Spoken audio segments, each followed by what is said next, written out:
¿Cómo explicarles esto? Hoy no es que no voy a predicar, voy a predicar. Pero lo que voy a compartir es más mi corazón con ustedes. Voy a dar algo así como un testimonio, no de toda mi vida. Se pasarían demasiadas décadas si les cuento toda mi vida. Pero sí algunos puntos, porque hemos estado llevando esta serie tanto martes como miércoles sobre el tema de la sanidad. El pastor Germán los últimos domingos nos ha hablado acerca de las causas de la enfermedad, nos ha compartido acerca de cómo Dios es un Dios sanador. Pero llegó la parte complicada y entonces dijo: te la tiro a vos, Gustavo. Y cuando Dios nos sana, me dijo. Pero hablé con él y le hice una propuesta y me la aceptó. Yo le dije que quiero hablar de algo mucho más amplio que incluye eso. Y cuando Dios lo que hace no me gusta. Y si le estoy pidiendo a Dios y me da todo lo contrario de lo que estoy pidiendo, y si me duele lo que Dios permite en mi vida, en última instancia, y si no entiendo a Dios, Señor, no te entiendo. Yo no sé si usted ha tenido un momento en su vida en que usted dice: no entiendo, amo a Dios, estoy tratando de hacer lo correcto delante de Él y me pasa todo lo contrario a lo que yo espero. No se supone que yo debería estar viviendo en bendición y en victoria, y más bien me siento golpeado, me siento dolido, me siento traicionado. Y si en lugar de sanidad más bien hay más enfermedad, ¿y qué si la persona por la que yo oraba, que era cercano a mí, muere? ¿Qué si no veo lo que yo esperaba de Dios?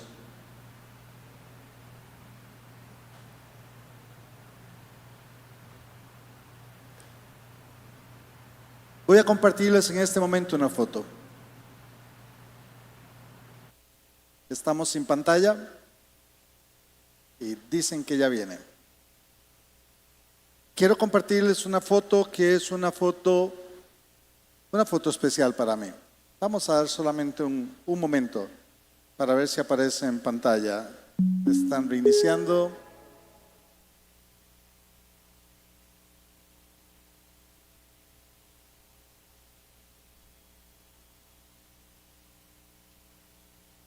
Solo un momento más, hermanos. Es que quiero presentarles a alguien que está en la foto y contarles algo especial de esa foto.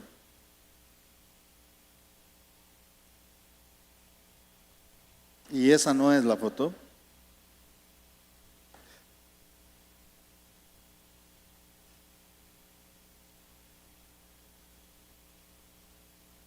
Ok, vamos a dejarlo ahí. Ya apareció. Pongamos la foto. Vuelvan para atrás. Ahí se queda. Ya no tocamos nada más arriba. Gracias. Ahí se va. Hoy, hermanos, hoy no va a haber versículos en la pantalla, no va a haber palabras que salten o explicaciones en la pantalla. Hoy quiero que hablemos. Hoy quiero compartir algo desde el corazón, pero quería empezar a enseñarles esa foto. Les presento a mi hijo Iván. Ese es Iván, mi hijo.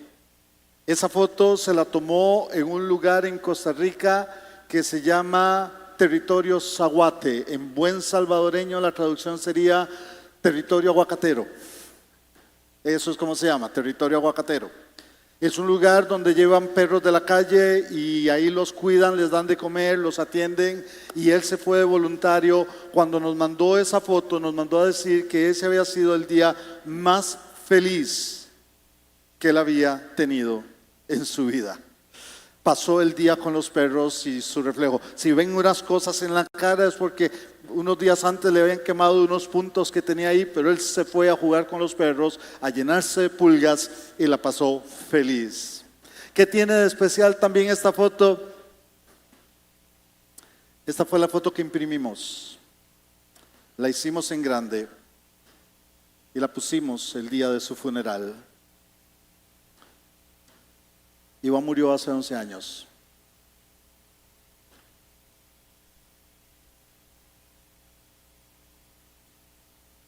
Iván no murió, Iván se quitó la vida.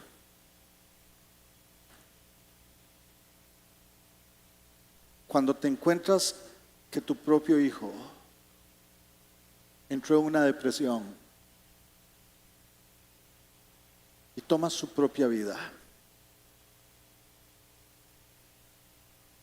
hermanos, puedo decirles que he visto el dolor que tuve por la muerte de mi mamá, la muerte de mi papá, la muerte de mi hermano más cercano.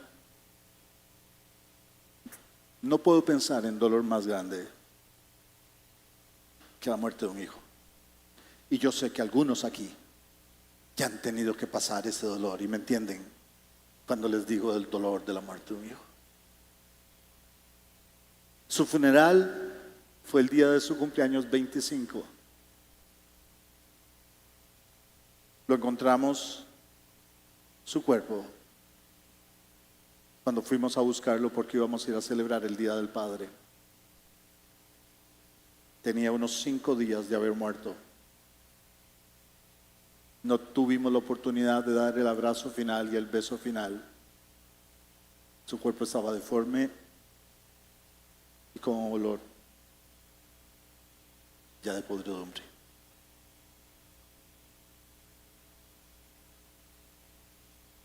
¿Creen que no me peleé con Dios? ¿Creen que no luché con Dios? Señor, no te entiendo. Tuve que pasar peleando con Dios, no peleando desde el enojo. Puedo decir que nunca llegué a pelearme con enojo con Dios, pero sí yo le pedía explicaciones. Dios, no te entiendo. He tratado de servirte con sinceridad desde que sentí tu llamado. No te entiendo. He tratado de hacer las cosas correctamente delante de ti, aún con todos los errores que haya cometido. No te entiendo. ¿Sabes a cuántos muchachos ayudé en momentos en que tenían pensamientos suicidas? Y no le pude ayudar a mi propio hijo. ¿Sabes cuántos muchachos aún me lo expresaron diciendo: profe, yo estaba pensando en suicidarme y una palabra suya me hizo cambiar de idea? Dios, ¿por qué no pusiste a alguien, sino yo, alguien cerca de mi hijo? ¿Por qué me has usado para otros si mi propio hijo murió? Señor, no te entiendo. No te entiendo.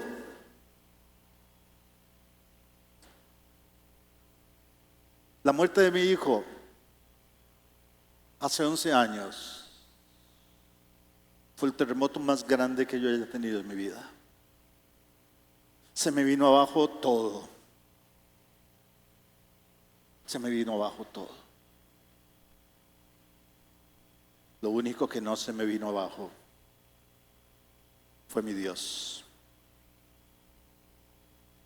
Yo quiero compartir de la experiencia del dolor. Y por favor voy a decirles lo que le dije al pastor Germán y al pastor Ricardo, lo último que les dije antes de salir de la oficina. Yo no voy a compartir lo que voy a compartir ahora para que alguien diga: pobrecito el pastor Gustavo. Yo no soy pobrecito, ni permito que nadie me diga pobrecito, porque tengo al Dios más grande del universo conmigo, que a veces no lo entiendo. No, a veces no lo entiendo. Pero Dios no me pide que lo entienda. Me pide que confíe. Me pide que confíe. Lo que les voy a compartir hoy tal vez va a causar, ya este mismo testimonio te está causando una reacción: no sabíamos eso del pastor. Y te vas a llevar más sorpresas, porque no es lo único donde he sentido el golpe de la vida. Espero que sirva de bendición para tu vida. Si alguien hoy se siente ofendido, si alguien hoy se siente más bien que su fe se le afecta por lo que le voy a compartir, espero que no. Lo digo con toda la sinceridad del corazón. Porque estoy predicando hoy aquí, he estado por 4 meses acá. Y créanme, Nada de lo que les voy a decir no lo sabía el pastor Germán o el pastor Ricardo, los ancianos de la iglesia. Y aún así, se animaron a invitarme. Porque puedo compartir mi testimonio de vida de qué ha sucedido en ese tiempo. Yo quiero que vayan conmigo porque sí quiero compartir desde la palabra, compartiendo desde mi dolor y mi corazón. Vaya conmigo al pasaje que está ahí. Como les digo, esta pantalla no va a cambiar en toda la predicación. Así que busquen su Biblia porque vamos a estar yendo a la Biblia. Voy a estar citando los pasajes que vamos a leer. Primero de Reyes 19, 1 al 18. Elías, el más grande profeta del Antiguo Testamento. Elías, la última profecía del Antiguo Testamento.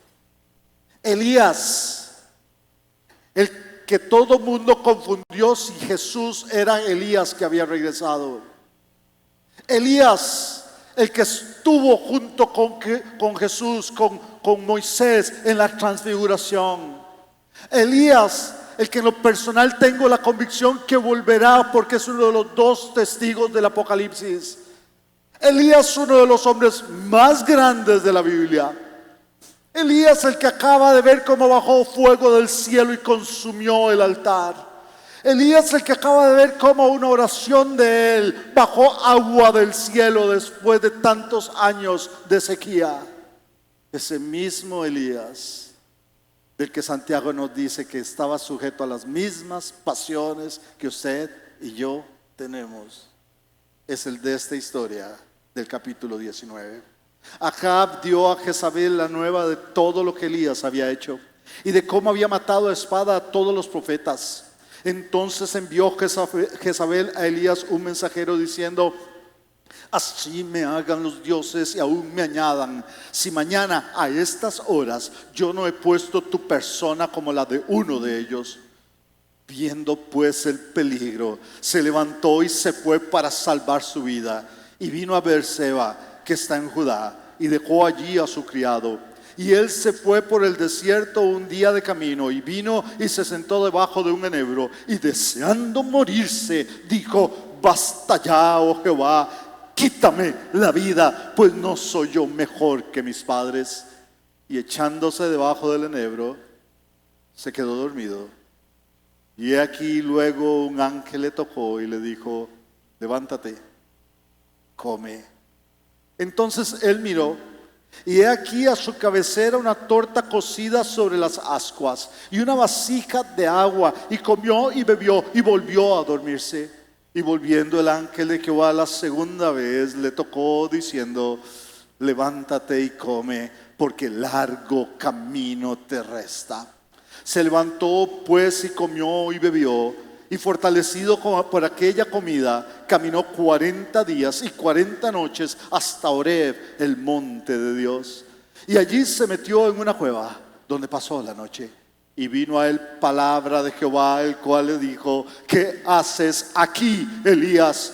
Él respondió: he sentido un vivo celo por Jehová, Dios de los ejércitos, porque los hijos de Israel han dejado tu pacto, han derribado tus altares y han matado a espada a tus profetas, y solo yo he quedado, y me buscan para quitarme la vida.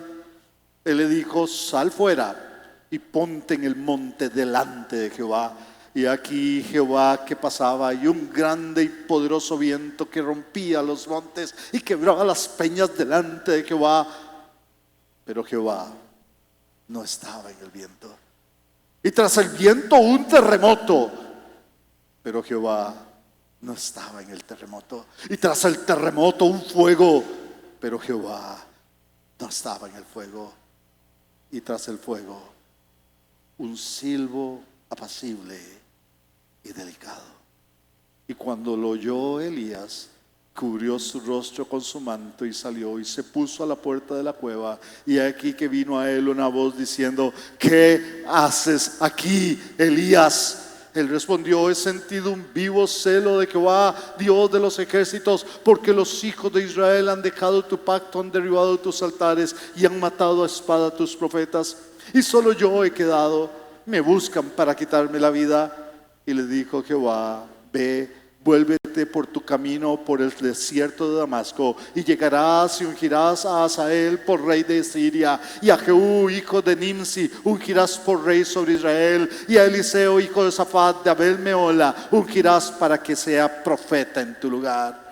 Y el que se escapare de la espada de Hazael, Jehú lo matará. Y el que escapare de la espada de Jehú, Eliseo lo matará. Y yo haré que queden en Israel 7,000 cuyas rodillas no se doblaron ante Baal y cuyas bocas no lo besaron. Puedes tomar asiento. Lo primero que quiero hablar contigo, especialmente contigo si me dices: estoy atravesando ese momento donde no entiendo a Dios. No entiendo por qué mi hijo, mi hija tiene esta enfermedad que tiene. No sé por qué yo tengo la enfermedad que tiene y le he pedido a Dios y Dios no me ha sanado. No sé por qué perdí la casa. No sé por qué perdí el trabajo. No sé por qué todo va cuesta arriba en mi vida. Si soy hijo de Dios, estoy tratando de hacer las cosas bien. Lo primero que quiero que veamos es la reacción humana de Elías. Es la reacción normal que nosotros tenemos, pero es una reacción que nos lleva a que la crisis se aumente. Dice el versículo 3: viendo pues el peligro. Ahí empiezan los problemas de Elías. Viendo pues el peligro. Elías dejó de ver a Dios y vio el peligro. Óiganme, Elías acaba de ver los milagros y las maravillas de Dios. Pero cuando vino la crisis, cuando fue ya a nivel personal el asunto, Elías ve el peligro. Y cuando yo me enfoco en la enfermedad que tengo y empiezo a decir: pobrecito yo, ¿por qué yo, Dios? Y cuando yo me enfoco en la crisis económica que tengo, y cuando me enfoco en las debilidades que tengo, y cuando enfoco en el dolor que siento, llego al punto donde me olvido que Dios está conmigo y pierdo de vista que Dios sigue ahí. Viendo el peligro, dice, se levantó y se fue para salvar su vida. Y la primera reacción al ver el peligro es temor. Él tiene temor. Y cuando yo empiezo a tener temor en la vida, las cosas empiezan a ir para abajo. Ahí sigue Dios: yo soy el que voy para abajo. Porque entonces empiezo a tener temor de: ¿qué de mi familia? Y si yo muero, ¿qué de mi familia? Y si ya no puedo seguir trabajando, ¿qué de mi familia? Y si no consigo trabajo, y si se muere ese familiar querido, y si mi matrimonio se termina, y si esto y si lo otro. Y en ese montón de sí empiezo a vivir en temor. ¿Saben qué es todo lo contrario al temor? Todo lo contrario al temor no es el valor. Todo lo contrario al temor es el amor. Porque la Biblia dice que en el perfecto amor no hay temor. Cuando yo empiezo a temer, es que no estoy experimentando el amor de Dios en mi vida. Quien vive en temor es que ha dejado de ver a Dios en su vida. Y yo, como cristiano, más de una vez empecé a tener temor. Y cuando empiezo a tener temor, me olvido que Dios me sigue amando, y por estar en temor no experimento el amor de Dios. El temor lo llevó a otro segundo nivel donde va bajando. Dice que vino a Beerseba, que está en Judá, y dejó allí a su criado. ¿Notaron ese detalle? Dejó allí a su criado. A partir de ahí él va a caminar solo. Lo segundo va a ser la soledad. Él optó por la soledad. Y cuando yo empiezo a pensar que pobrecito yo y estoy solo en este mundo y nadie sufre como yo estoy sufriendo, y empiezo a pensar que nadie me entiende, y empiezo a pensar y empiezo a vivir en soledad, y estoy con un montón de gente alrededor, pero por dentro estoy caminando en soledad. Estoy seguro, no porque te conozco, sino porque conozco la realidad que vivimos todos, que aquí hay algunos que están sintiendo soledad en este momento. Y tienes a tu familia y te sientes solo. Y tienes a tu iglesia y te sientes solo. Y tienes amigos y te sientes solo. Y vas al trabajo rodeado de compañeros y te sientes solo. Pero lo más doloroso no es eso. Tienes a tu Dios y te sientes solo. Porque el temor te ha llevado a la soledad. Y la soledad es la peor compañía que podemos tener. La soledad entonces lo llevó a otro punto. Dice el versículo 4: y él se fue por el desierto. Ahora él va solo, un día de camino. Vino y se sentó debajo de un enebro, y deseando morirse dijo: basta ya. Paren un momento. El más grande profeta del Antiguo Testamento, del temor, bajó a la soledad. Y de la soledad llegó, hoy voy a decir desde el púlpito una mala palabra. Prepárense, hermanos, un pastor va a decir una mala palabra desde el púlpito. De la soledad bajó a la depresión, y eso es mala palabra en el mundo evangélico. No podemos decir que estamos deprimidos. Dios guarde. Nos juzgan y nos condenan. Hermano, los cristianos estamos en victoria. Un cristiano no puede estar triste. No puede estar triste un corazón que alaba a Cristo. Y nos vamos tragando nuestro dolor para aparentar que estamos bien. Y venimos a la iglesia muriéndonos de dolor y decimos, y nos dicen, ¿cómo está, hermano? Y tenemos que sonreír y dar la respuesta evangélica, especialmente los líderes. Sí, en victoria, hermano, aunque estemos destruidos por dentro. Y esa negación, nos han enseñado a negar nuestra realidad, y Dios no me pide que niegue mi realidad. Yo sé lo que es no quererme levantar un día de la cama. Y le he dicho, Señor, ¿para qué? ¿Para qué me voy a levantar hoy? ¿Para qué no encuentro propósito? Y me dirás, pero me está diciendo que es buena la depresión. No, todo lo contrario. Pero mientras la sigamos negando, hermanos, más nos hundimos. Más nos hundimos. Y hasta el momento en que abro mi corazón y digo, estoy en depresión. Yo sé, dentro de puntos específicos de mi vida, yo sé cómo hace aproximadamente 7 años, por una situación especial que Dios usó, que me confrontó de manera muy fuerte en mi vida. Fue la primera vez que tuve que reconocer que yo estaba deprimido.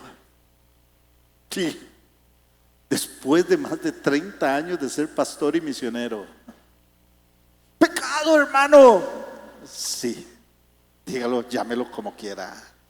Pero ¿para qué voy a seguir negando mi realidad? La única manera de salir de ahí es aceptar que estoy mal, para buscar la ayuda adecuada. No solo entonces llega el punto, miren, el temor lleva a la soledad a la depresión, y la soledad llegó a su punto que considero que es el punto más bajo al que yo puedo llegar, al que llegó Elías. Dice, deseando morirse, dijo, basta ya, Jehová, quítame la vida. Dios mío, si me lo dijeran de otro personaje, pero de Elías, el ejemplo bíblico de cómo Dios estaba con él.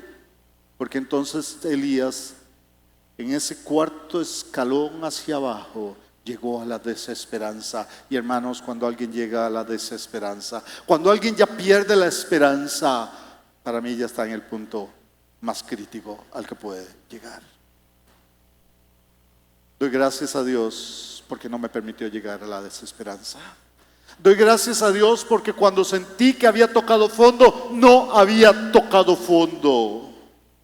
Dios todavía tenía su mano metida entre mí y el fondo, y no me dejó llegar a la desesperanza, porque me mostró que todavía había esperanza, y de eso vamos a hablar ahorita. Pero ya Elías llegó a un punto en que dijo, quítame la vida. Pero yo quiero ir al otro lado.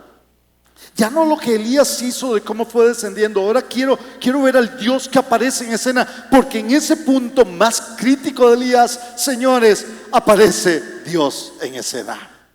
Dios siempre aparece en escena si lo dejamos, porque Él está listo a socorrer a sus hijos.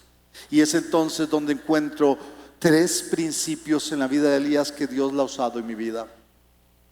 Hace unos meses, recién llegado acá, poco tiempo después de haber llegado, en una de esas conversaciones que a veces nos dieron casi las 2 de la mañana en la casa de Rommel, Emma me hizo una pregunta. Allá te estoy viendo atrás, Emma. En realidad me hizo 2 preguntas. La primera fue nada más para pedir autorización para hacer la segunda. Me dijo, ¿puedo hacerle una pregunta personal? Y le respondí lo que le respondo a alguien que me pregunta eso. Si alguien me dice, ¿puedo hacer una pregunta personal? Le respondí, y supongo que más se acuerda, le dije, sí puedes hacerla. Que te la conteste es otra, pero que puedes hacer la pregunta, puedes hacer la pregunta. Y Emma me hizo la pregunta. Emma me dijo, palabras menos, palabras más.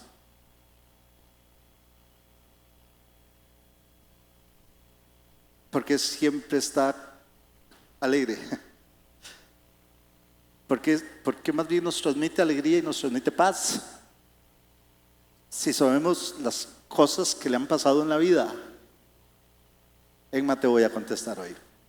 ¿Ok?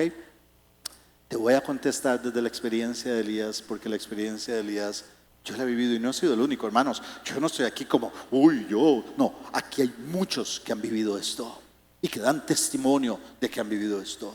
Nota lo que veo, ¿por qué puedo estar en pie hoy y decir esto? Versículo 5. Echándose debajo del enebro, se quedó dormido. Y aquí luego ¿qué? Un ángel. Dios envió un ángel. Un ángel que lo tocó, un ángel que se preocupó de la situación que él tenía. Oigan, hermanos, gracias Dios porque le mandaste un ángel y no un hermano de la iglesia.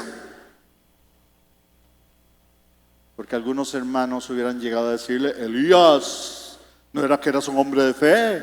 ¿Dónde está tu fe, Elías? ¿Cómo es que estás en esa situación? ¡Qué carnal, Elías! Uy, se me vino abajo la imagen que tenía de ti como gran profeta. Dios manda un ángel que no lo regaña, que no lo cuestiona, que ni siquiera le da indicaciones de qué hacer. Eso lo hará después. ¿Sabes lo que hace el ángel? El ángel se preocupa por las necesidades de ese momento de Elías. Elías estaba en un punto que él no necesitaba predicaciones, no necesitaba discursos. Elías necesitaba un ángel de Dios que llegara a socorrerlo en el momento de dolor que él tenía. Cuando murió Iván, tuve mucha gente. Tendré que decir que cientos, tendré que decir que miles de mensajes que recibí, y no existía WhatsApp en aquel tiempo. Y hubo de todo, porque tengo que pensar que Dios mandó ángeles y por ahí algún demonio. Porque hay gente que en lugar de verte en el dolor te viene a hundir más en el dolor, algunos hasta con buena intención. Hermano, cuando usted vea a alguien sufriendo, a veces es mejor no decirle nada, solo llore con él, siéntese a su lado, dígale: aquí estoy. ¿Crees que cuando uno está con el dolor que lo está matando? Óigame, quienes aquí han perdido un hijo me entienden lo que les voy a decir. Fue un dolor real, un dolor como si me hubieran abierto el cuerpo y me hubieran metido la mano sin anestesia y me arrancan un pedazo del corazón. Mi cuerpo dolía, mi espíritu dolía, mis emociones dolían, y no era solo la mía, también de mi esposa, de mi hija, que les tocó ver también ese cuerpo muerto. Y no faltó la llamada diciendo: Dios, es que Dios tiene algo mejor para usted, hermano. Mejor que mi hijo en este momento. Por favor, no me digas nada, cállate. No faltó quien llamó, y alguien cercano, que con buena intención, diciendo: es que en las iglesias de ustedes no saben guerrear, por eso a mí qué me importa en este momento tu teología, déjame de hablarme de tu teología. Mi corazón se está muriendo y tú me sales con esas. Es que no falta la persona que llega a decir lo que no tiene que decir. Aprendí en el dolor de la muerte de mi hijo que a veces es mejor callarse y solo abrazar. Que el ángel solo le dijo: ¿a qué comida come? No le dio discursos, no le dio explicaciones, no le habló de teología. Le dijo: ¿estás cansado y tienes hambre? Aquí estoy contigo. Come, fortalécete de lo que necesitas ahorita. Después hablamos de otras cosas. Ahorita quiero llenar tu necesidad, y tu necesidad está en tu dolor. ¿Por qué puedo decir que estoy donde estoy en este momento? Porque Dios envió ángeles como se los mandó, pero mis ángeles fueron de carne y hueso. Sí, ángeles. Y ¿sabes qué? Ponte a pensar en tu propia vida, ponte a pensar en las crisis que has vivido y dime si no ha habido ángeles que Dios ha mandado para traerte una palabra de ánimo, para sostenerte en medio del dolor, para orar por ti, para decirte: aquí estoy incondicionalmente. Porque no faltó la gente que empezó con los cuestionamientos. ¿qué clase de cristiano es que su propio hijo? Y todavía es pastor y su propio hijo se suicidó. Pero hubo los que no llegaron a juzgar, llegaron a abrazar. Cuando encontramos a Iván muerto fue un domingo.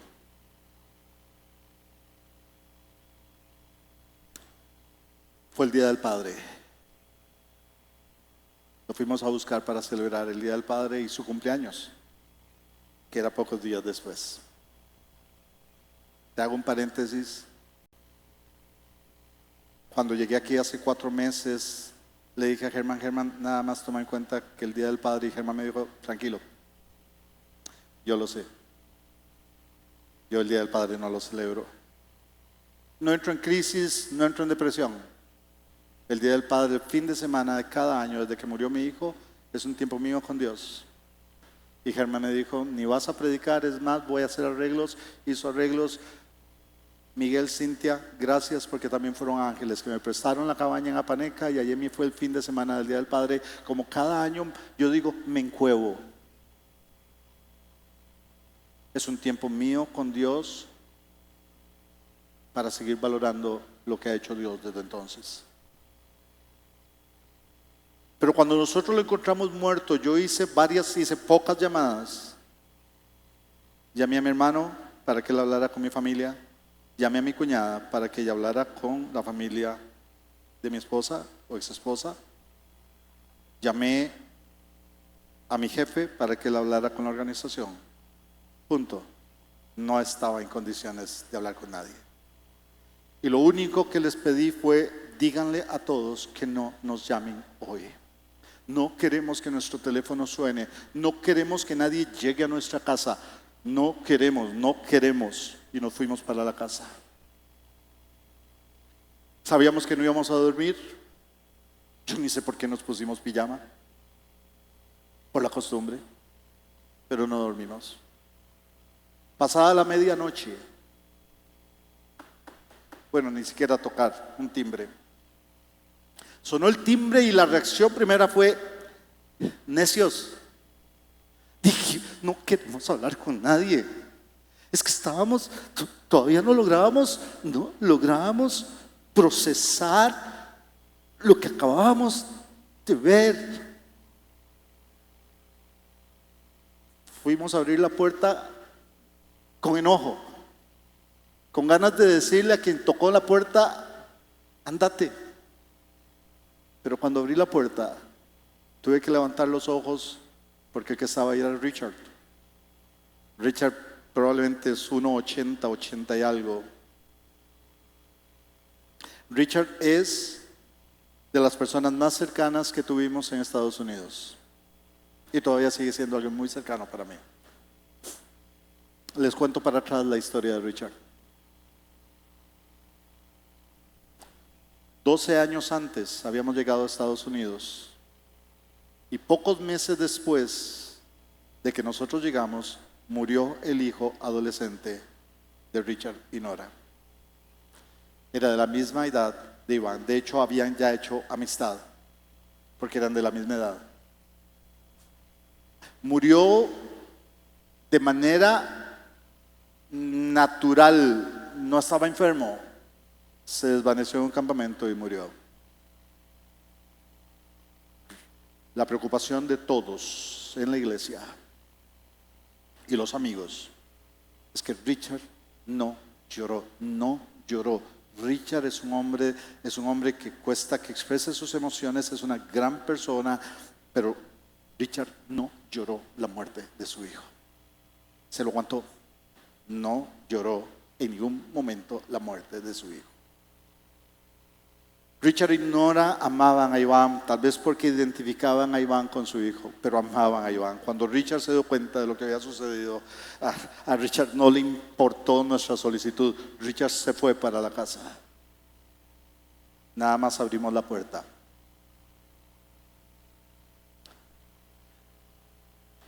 Y empezó a llorar.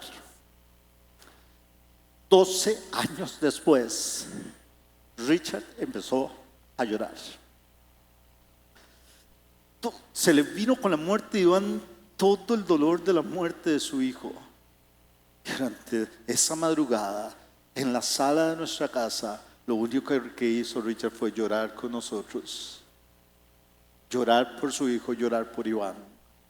Y pasamos llorando. ¿Y saben qué? Richard fue el primer ángel que Dios mandó esa noche. Necesitábamos a alguien que nos entendía. Necesitábamos a alguien que no nos juzgaba. Necesitábamos a alguien que decía: yo ya pasé por eso y 12 años después aquí estoy llorando a mi hijo con ustedes. Y lloramos juntos la muerte de su hijo y la muerte de Iván. No fue el único ángel. Al día siguiente estaba en mi casa parte de nuestras familias. Al día siguiente, los que conocieron a Hugo, al día siguiente estaba Hugo en mi casa. Al día siguiente estaban los líderes de nuestra organización pastoreándonos. En esos días recibí una llamada. Me llamaba un gran amigo mío. Fuimos compañeros en el seminario, pero ya lo conocía desde antes en Costa Rica y habíamos mantenido una amistad muy especial. Me llamaba Eduardo. La llamada de Eduardo fue especial y les explico por qué. 7 años antes de que Iván muriera, meses más, meses menos, había muerto Rebeca, la hija de Eduardo. Rebeca tenía 18 años cuando, saliendo de la sociedad de jóvenes con varios amigos en un carro, un chofer borracho, huyendo de la policía, golpeó su carro y mató a su hija. Y obviamente eso los devastó a ellos. Coincidentemente tenía la misma edad de Iván. Ella tenía 18 años en ese momento.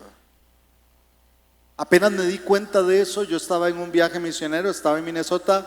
Yo agarré el teléfono y llamé a Eduardo. Yo necesitaba darle unas palabras a mi amigo.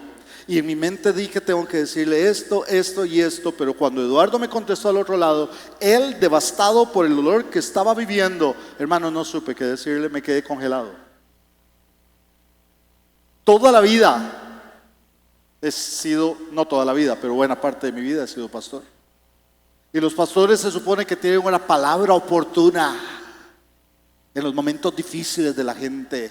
Y ahí estaba con uno de mis grandes amigos al otro lado del teléfono, sabiendo que estaba con un dolor de la muerte de su hija y no supe qué decirle. Le dije lo tradicional: Eduardo, lo siento mucho, lo que pueda hacer por vos, aquí estoy a la orden. Y no pude hablar más.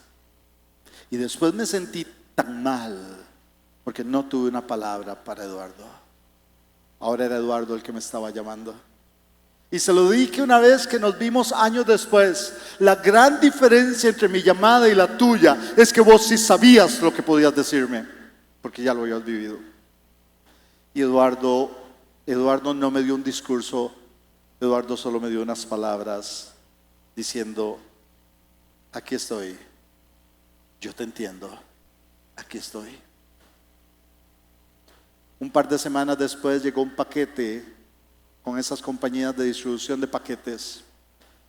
Lo abrí y era un libro con una nota de Eduardo que decía: este libro me ayudó durante mi duelo. Léelo, vas a llorar mucho, pero te va a ayudar. Unas 2 o 3 semanas después me llegó otro paquete. Lo abrí y era un paquete de café de la marca probablemente más conocida de Costa Rica, con una nota de Eduardo que decía: para que te hagas un café y penses en Iván mientras lo tomas. ¡Wow! Él pensó en detalles que nadie más pensaba, porque él mismo había vivido el dolor. No me dio discursos, solo dijo: aquí estoy. Ángeles. Lo primero que Dios ha puesto en mi vida a través del tiempo han sido ángeles. Ángeles que han cuidado de mí en el momento de dolor, que en ese momento no lo reconocí, pero cuando veo hacia atrás digo: Dios mío, ¿cuántos ángeles has mandado en mi vida? Y yo a veces ni les he dicho gracias. Cuando estés en medio del dolor, Cuando no entiendas lo que Dios está haciendo, te puedo asegurar algo: Dios enviará su ángel de la manera que Él quiera, en la persona que Él quiera. Déjate ministrar por esos ángeles.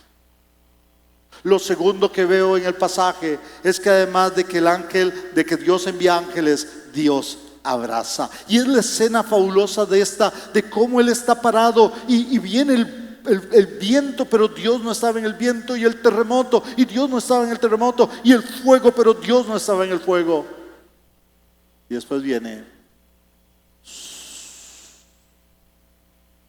un silbo apacible y delicado.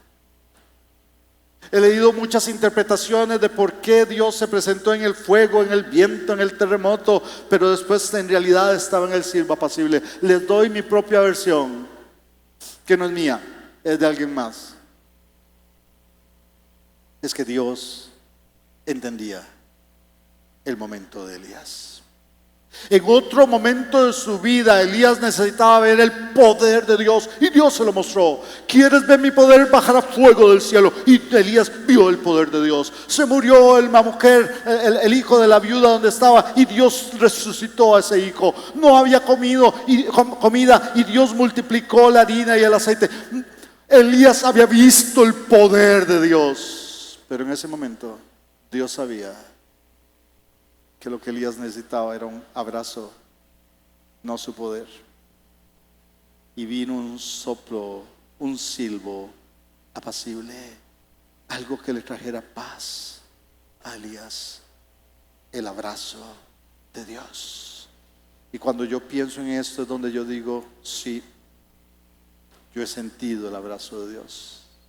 Si hay algo que puedo decir en medio de todo lo que yo haya vivido, y de nuevo no soy el único, no me presento aquí como el que ha tenido las luchas más grandes de la vida. Aquí hay otros que han tenido sufrimientos mayores que los míos, y espero que estarían de acuerdo conmigo en esto. En los momentos más oscuros de mi vida, ahí ha estado Dios. En los momentos en que yo mismo he tratado de revelarme y decir: Dios, no entiendo y estoy molesto, más me ha abrazado Dios. Más he sentido su presencia conmigo, porque me dice: yo te entiendo, yo te entiendo. ¿Sabes? Una de las cosas que cambió mucho mi manera de enfrentar el dolor con la muerte de Iván, cuando un hermano consiervo, que su hijo había muerto,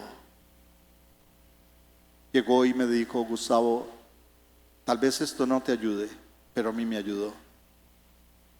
Me ayudó a pensar que mi Dios es un papá que vio a su hijo morir. Wow, eso me desarmó. Eso me desarmó. Me cambió mi manera de hablar con Dios. Cuando yo podía llegar y abrirle mi corazón y decirle: Dios, no te entiendo, pero tú también viviste lo que yo estoy viviendo. Tú viste a tu hijo morir, y no dudo que te partió el corazón. Y todavía tu hijo murió y no tenía por qué haber muerto. Y lo viste morir ante ti. Y empecé a hablar con un papá que me entendía, con un papá que sabía el dolor que yo estaba pasando. Y cuando sentí que había caos en mí, hubo caos en mí, yo le decía: Dios, mírame, y yo sé que me entiendes. Y cuando aguantaba y de un momento a otro, por cualquier motivo, empezaba a llorar, y yo iba en el carro manejando y sin motivo alguno empezaba a llorar, lo único que podía hacer era decirle: Dios, mírame, tú me entiendes. Y yo sé que Dios me entendía, y me abrazaba. Me quitaba eso, el dolor, me quitaba la confusión, me quitaba lo que estaba viviendo. No, pero me daba una razón para seguir adelante. Mi Dios me entendía, me abrazaba y me decía: no desde los cielos, yo te amo, no, aquí al oído, abrazándome, me decía: sí, lucha, yo te entiendo, yo te sigo amando, aunque tú no entiendas, aquí estoy. El soplo apacible. ¿Hay alguien en este momento que no entiende por qué está sufriendo lo que está sufriendo? ¿Hay alguien aquí que no entiende por qué esa enfermedad ¿Hay alguien aquí que no entiende por qué tu hijo, tu hija están sufriendo? ¿Hay alguien aquí que no entiende por qué murió esa persona que amabas? ¿Hay alguien aquí que no entiende por qué te traicionó esa persona en la cual confiabas? No hay nada que no estés viviendo que el padre como padre y el hijo como el hijo no entiendan por qué ellos lo han vivido. Y te están abrazando y te están diciendo al oído: yo estoy contigo, no te voy a soltar. No te voy a soltar. Tú querrás soltarte, no te voy a soltar. Pero el tercer elemento, Dios envía ángeles, Dios abraza.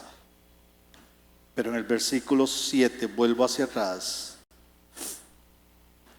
que se complementará con los versículos finales del pasaje.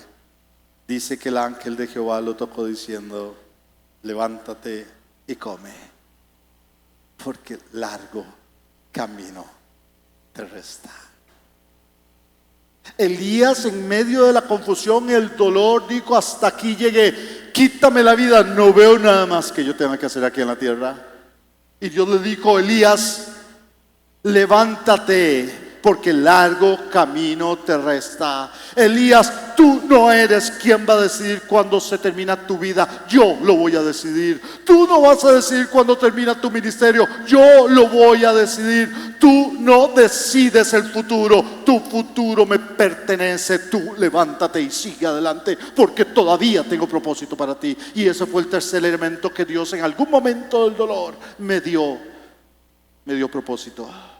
Me renovó propósitos, porque yo llegué a un punto en mi vida, ya años después de la muerte de Iván, en que yo sentía: hasta aquí, ya, Dios, búscame un trabajo en un call center. ¿Creen que no es una opción que volví buscando en Costa Rica trabajar en un call center? Porque yo no me veía ya en capacidad de predicar, menos de pastorear. Yo dije: hasta aquí, Señor. Porque después de la muerte de Iván empezó un proceso todavía más que fue golpeando y golpeando. Mi hija se fue lejos a vivir al otro lado del mundo. Mi matrimonio llegó a un punto de crisis donde tuve que tomar la decisión más difícil que he tomado en mi vida: separarme de mi esposa.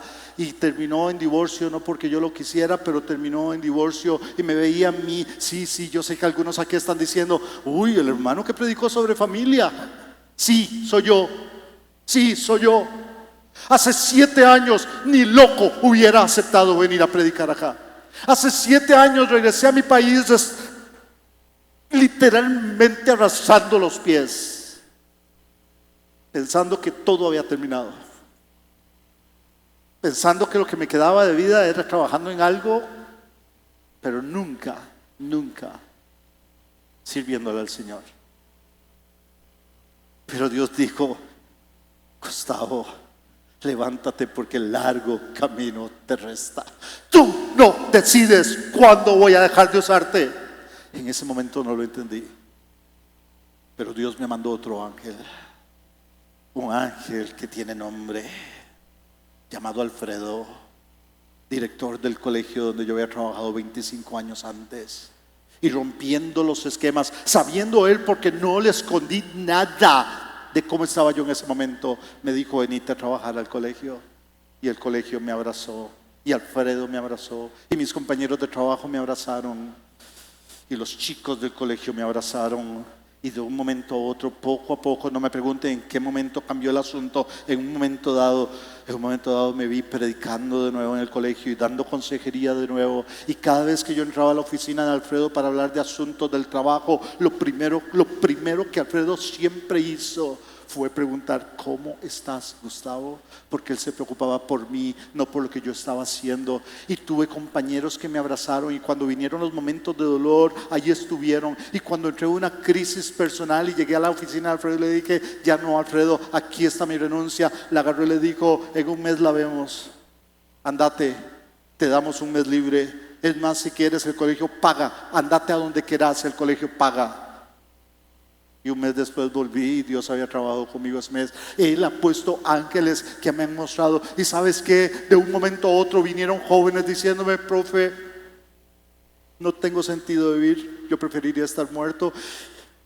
Entiéndame algo: en cada joven veo a Iván. la oportunidad de decir: Dios, permíteme darle esperanza a esos jóvenes. Y Dios entonces empezó a trabajar en mí. Yo no lo busqué, yo no lo pedí. Dios dijo: no te voy a dejar, todavía tienes cosas que hacer. Y aunque no me lo crea,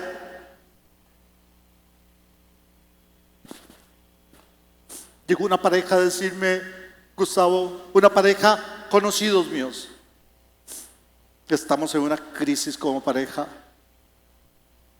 queremos pedirte si nos podrías dar consejería matrimonial. Y les dije: están locos, están locos, saben que soy divorciado. Y me dijeron: óigame, me dijeron, precisamente por eso pensamos en vos, porque creemos que vos nos vas a entender, porque no tenés una situación ideal. Y mejor no les digo cuántas parejas me han buscado para consejería matrimonial. Y yo dije: nunca más voy a dar un consejo sobre matrimonio. ¿Quién soy yo para dar eso? Y cuando yo pensaba que apenas me iba a quedar en eso, porque hermanos, no es fácil. Mis propias iglesias en Costa Rica me cerraron las puertas porque soy divorciado.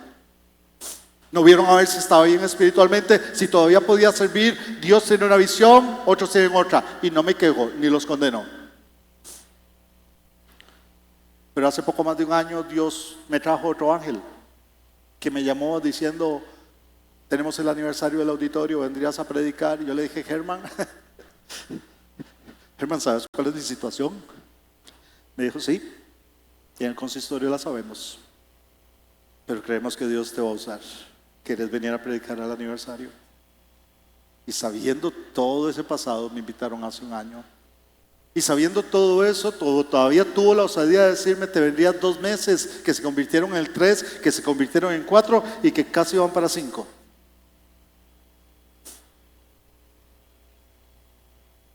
Porque Dios dijo: largo camino te resta. Tú no terminas cuando quieres, ni cuando los otros digan. Tú terminas cuando yo diga, porque tú eres mío. Y me volvió a dar propósito. Puedo seguirles contando 80,000 historias, pero permítanme decirles una más, porque voy a repetir algo que en algún momento ya he dicho desde el púlpito.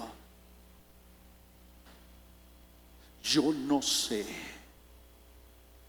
cómo Dios agarra mi basura y la convierte en tesoro. Yo no sé, pero lo hace. No, hermanos, yo no me paro aquí como ejemplo. Ojalá no tengas que vivir lo que me ha tocado.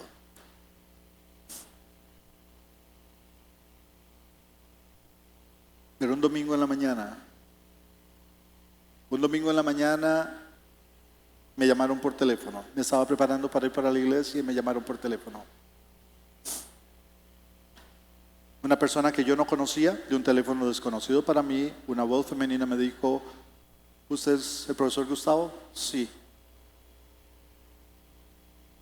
Por favor, ayúdenos. Por favor, ayúdenos. Y era una voz desesperada: por favor, ayúdenos. 2 días antes había muerto un niño del colegio. Estaba en 1er grado, Santi. Yo no lo conocía.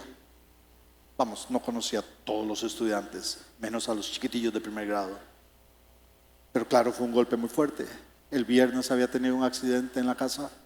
El viernes le escribí a la mamá, encontré su número de teléfono en la base de datos a la que yo tenía acceso y le mandé un mensaje: estamos orando por Santi. Solo me respondió un gracias. Ellos sabían quién era yo no sabía quiénes eran los papás. Pero esa noche murió Santi. Señor, no te entiendo. Porque un niño de 7 años, de una pareja preciosa, que lo amaba sobre todas las cosas, hijo único de ellos. No pude ir al funeral porque fue durante la pandemia y solo 5 personas podían estar en la funeraria. Le mandé un mensaje de nuevo a la mamá Pero esta vez no me contestó, yo lo entendí. ¿Quién va a contestar mensajes cuando tu hijo ha muerto? Pero ahí estaba la hermana de ella llamándome, diciéndome, no sabemos qué hacer. Y nos dijeron que usted nos podía ayudar. No, yo no les puedo ayudar. Yo estaba más bien todavía en un proceso que no había superado del duelo de Iván. Pero no tenía opción. Les dije, voy para allá. Resultó que estaban en la casa de los papás de ella, de Jocelyn. Y fui a la casa 5 minutos de mi casa, 5 minutos de mi casa. Y llegué a la casa de los papás de Jocelyn. No conocía, en persona no conocía a Jocelyn y a Eric, no conocía obviamente a los papás ni al resto de la familia. Y ese domingo llegué, los vi, estaban totalmente destruidos, pero destruidos.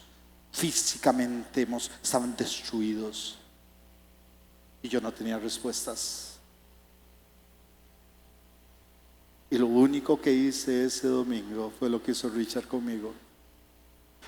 Ese domingo todas las heridas de Iván se me volvieron a abrir. Por primera vez desde la muerte de él tenía que confrontar la muerte del dolor de alguien que su hijo había muerto. Y se abrieron todas las heridas y lloré con ellos todo el día. Todo el día pasé llorando con ellos. Y eso nos abrió, nos conectó de corazón a corazón. Y seguí al día siguiente y al siguiente, ya empezamos a hablar y empezamos a caminar juntos. Y empezamos a caminar juntos por semanas, se volvieron mi familia. Ya yo entraba a la casa de los papás de Jocelyn y eran mi familia. Ya yo abría el refrigerador y veía qué había de comida. Y donde me di cuenta del impacto fue meses después, cuando hubo una actividad que hubo, Jocelyn y Eric estaban ahí con un montón de gentes y me presentaron y les dijeron, este es el ángel que Dios los mandó. Y yo dije, Dios mío, ahora resulta ser que yo soy el ángel. Es propósito. Yo no creo que Dios permitió que mi hijo muriera para que yo aprendiera una lección. No, perdónenme, no creo eso. Lo que sí creo es que habiendo muerto mi hijo, Dios ahora lo usa para que yo pueda bendecir a otros a pesar de mi dolor, y no solo a pesar de mi dolor, a razón de mi dolor. Tú que estás en este momento viviendo un momento de dolor, tú que en este momento no entiendes por qué esa enfermedad, no entiendes por qué tu matrimonio está en el punto que está, no entienden por qué el trabajo se vino abajo, no entiendes por qué la crisis que estás viviendo, te puedo decir una cosa, no te puedo explicar por qué. Pero te puedo decir que hay ángeles que Dios está mandando que te van a apoyar y te van a sostener. Te puedo decir que Dios te está abrazando y no te va a soltar a pesar de lo que estás viviendo y luchando. Y te puedo decir algo más, en un momento dado Dios va a transformar eso y lo va a usar en su propósito. No me preguntes cómo, pero Dios va a usar el dolor en bendición para tu vida y para otros. Para ti que estás en medio de eso, solo tengo esta palabra, y con esta palabra termino. Levántate, porque el largo camino te resta. Levántate porque el largo camino te resta.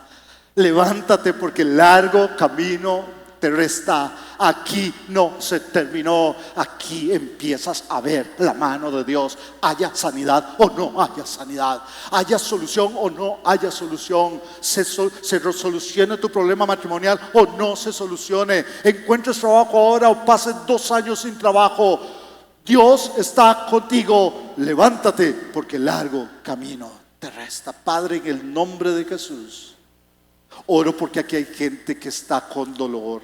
Oro por mis hermanos que están con heridas. Oro, Padre, por gente que en estos días ha llorado por ellos o por otros.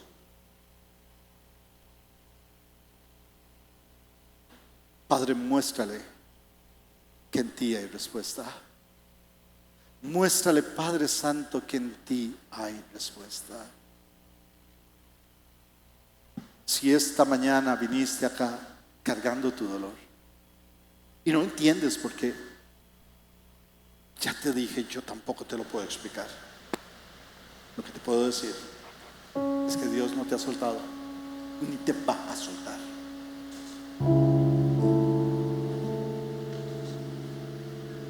Si has venido acá y me oyes hablar de este Dios que abraza y que abre el oído, pero dices, pero yo no lo siento en mi vida, no lo veo en mi vida. Dios, sé que existe, pero nada más. En la primera invitación te quiero invitar en este momento. Necesitas venir a Dios y arreglar cuentas con Él. Y si estás lejos de Dios, ven a Él. Ven a Él. Dile, Señor, perdóname. Te entrego mi vida. Perdóname, te entrego mi vida. Habrá alguien esta mañana que dice, yo necesito eso, lo que usted habla. Ese Dios que usted dice, es con Él con quien quiero tener comunión. Si no has entregado tu vida a Jesucristo, hoy es el momento. Quiero pedirte que en este momento, si quieres entregar tu vida a Jesucristo, levantes tu mano ahí donde estás. Levanta tu mano ahí donde estás. Quiero orar por ti. Habrá alguien esta mañana que no ha entregado su vida a Jesucristo y hoy dice, yo quiero entregarle mi vida a Jesucristo. Yo quiero tener comunión con ese Dios. ¿Habrá alguien esta mañana? Levanta tu mano ahí donde estás. Si nos estás viendo en esta transmisión o lo ves después en video y necesitas a Jesucristo, por favor, escribe a la iglesia. Te vamos a contactar para guiarte en la decisión que estás tomando.